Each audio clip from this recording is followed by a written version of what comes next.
It's Maria from Still Dreaming Homestead. Happy to be back with you tonight.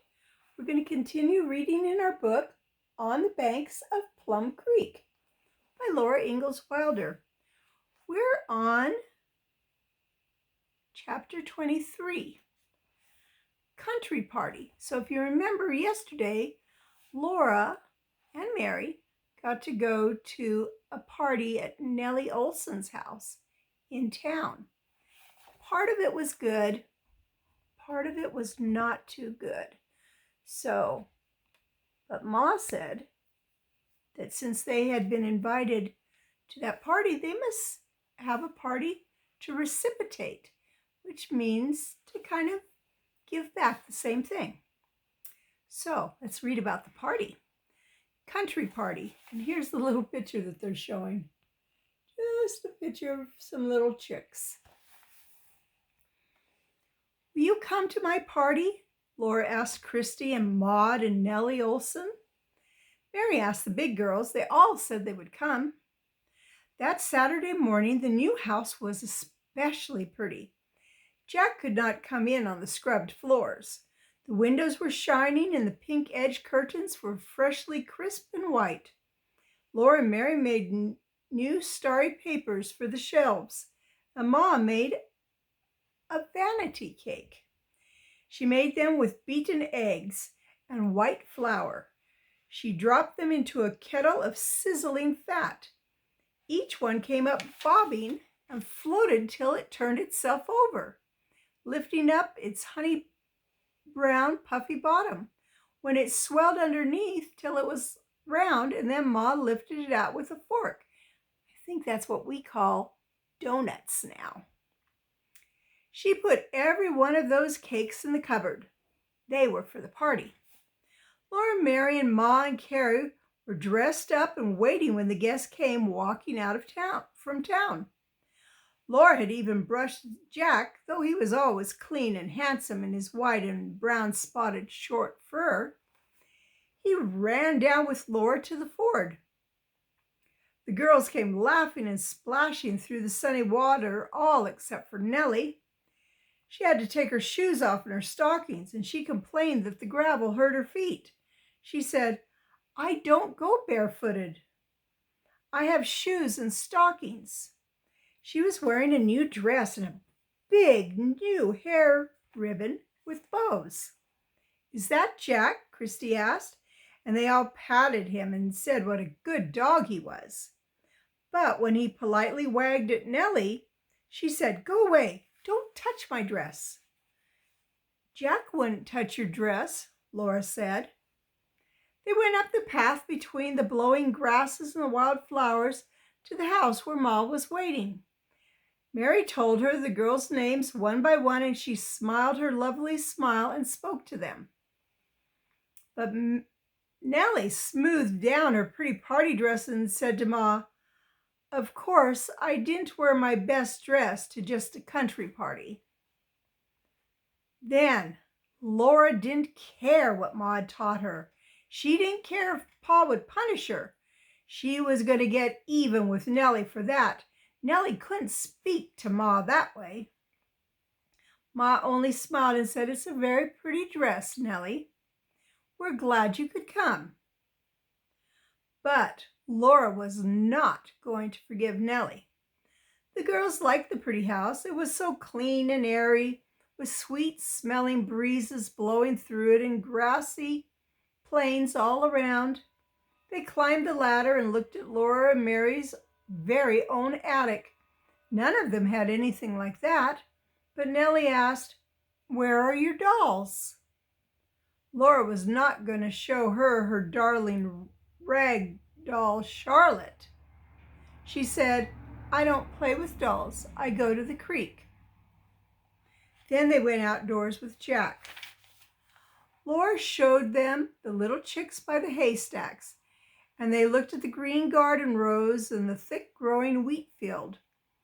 They ran down the knoll to the low bank of Plum Creek. There was a willow and a footbridge, and the water coming out of Plum Creek's thicket's shade running wide and shallow over the sparkling pebbles and gurgling under the knee-deep pool.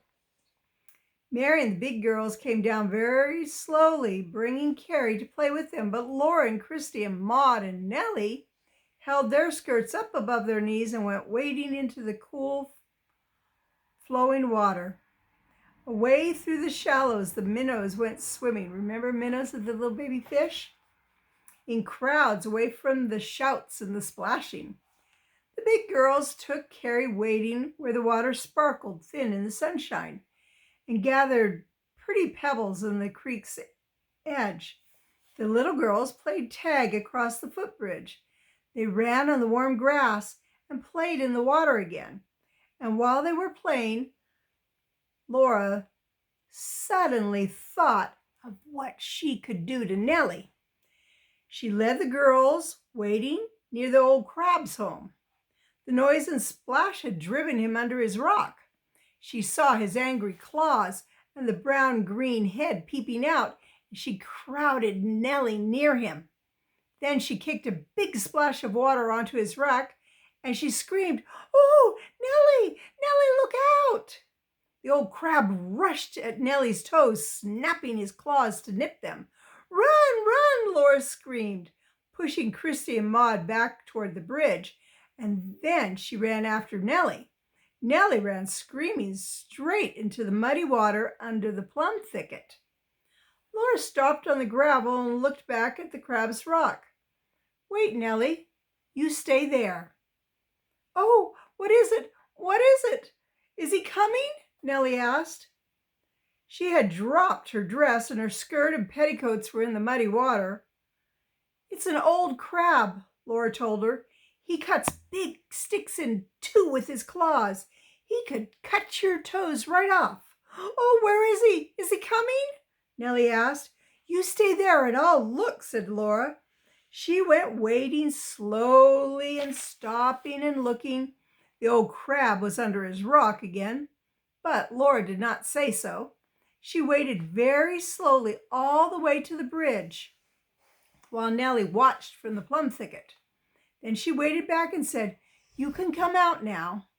Nellie came out into the clean water. She said she didn't like that horrid old creek, and she wasn't going to play anymore. She tried to wash her muddy skirt, and she tried to wash her feet, and then she screamed, "Ah!" Muddy brown bloodsuckers were sticking to her legs and her feet.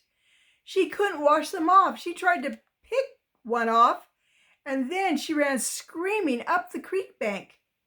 There she stood, kicking as hard as she could, first one foot and then another, screaming all the time. Laura laughed till she fell on the grass and rolled. "Oh, look, look," she shouted, laughing. "See Nellie dance?" All the girls came running. Mary told Laura to pick those bloodsuckers off Nellie, but Laura didn't listen. She kept rolling and laughing. "Laura," Mary said, "you get up and pull those things off or I'll tell Ma." Then Laura began to pull the bloodsuckers off Nellie. All the girls watched and screamed while she pulled them out long and longer and longer. Nellie cried, "I don't like your party," she said. "I want to go home." Ma came hurrying down to the creek to see why they were screaming. She told Nellie not to cry. A few leeches were nothing to cry about. She said that it was time now for them all to come into the house. The table was set pretty with Ma's best white cloth and blue pitcher full of flowers.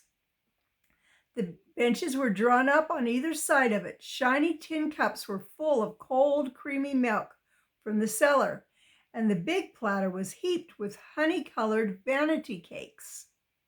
The cakes were not sweet. They were rich and crisp and hollow inside. Each one was like a giant bubble.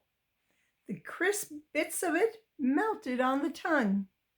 They ate and ate of those vanity cakes. They said they had never tasted anything so good, and they asked what they were. "Vanity cakes," said Ma, "because they are all puffed up, like vanity, with nothing solid inside." "Oh, I guess they're a puff, like puff pastry." There were so many vanity cakes that they ate till they could eat no more, and they drank all the sweet cold milk they could hold. Then the party was over. All the girls but Nellie said thank you for the party. Oh, sorry. Nellie was still mad. Laura did not care. Christy squeezed her hand and said in her ear, I never had such a good time, and that served Nellie right. Deep down inside, Laura felt satisfied when she thought of Nellie dancing on the creek bank. Well, she had found a way to get even with her. And sometimes that's what we want to do.